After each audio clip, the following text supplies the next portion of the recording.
మామ ఈరోజు మన బండికైతే కూలింగ్ ఆయిల్ అనేది మార్చడం అనేది జరుగుతుంది. ఏఆర్‌బి కూలింగ్ ఆయిల్ తీసుకురావడం అనేది జరిగింది. లీటర్ అనమాట.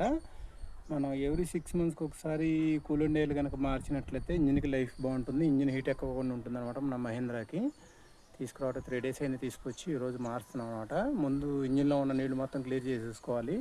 చేసేసుకున్న తర్వాత మనం వాటర్‌లో ఒక 60 బకెట్ నీళ్ళలో కలిపైనా పోయొచ్చు. లేకపోతే ఒక రేడియేటర్‌లో అయినా పోసేయచ్చు. రేడియేటర్‌లో పోయాలి. ప్లస్ ఏంటంటే కూలింగ్ ఆయిల్ డబ్బాలో కూడా పోయాల్సిన అవసరం ఉంది.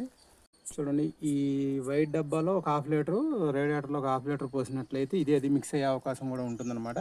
చాలామంది ఏం చేస్తూ ఉంటారంటే హాఫ్ లీటరు దీనికి దానికి కాకుండా మొత్తం లీటర్ ఒక బకెట్ నీళ్ళలో కలిపి పోసేసి దానికి దీనికి మిక్స్ చేసే అవకాశం కూడా ఉంటుందన్నమాట.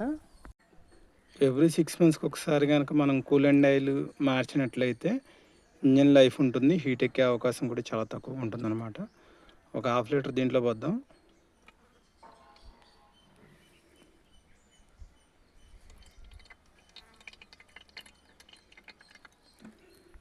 చూడండి, మిగిలిన హాఫ్ లీటర్ ఈ నీళ్ళలో పోసాం అనమాట. ఒక 5 లీటర్లు 6 లీటర్ నీళ్ళు ఉంటాయి. ఆ నీళ్ళలో పోసేసి ఇది రేడియేటర్లో పోయటం అనేది జరుగుతుంది. చూడండి, కూలింగ్ ఆయిల్ అయితే బండిలో నింపేసాం అనమాట పూర్తిగా. దాంట్లో ఒక 1/2 లీటర్ పోసాం, దీంట్లో ఒక 1/2 లీటర్ పోసాం. మొత్తం మిక్స్ అయిపోతుంది.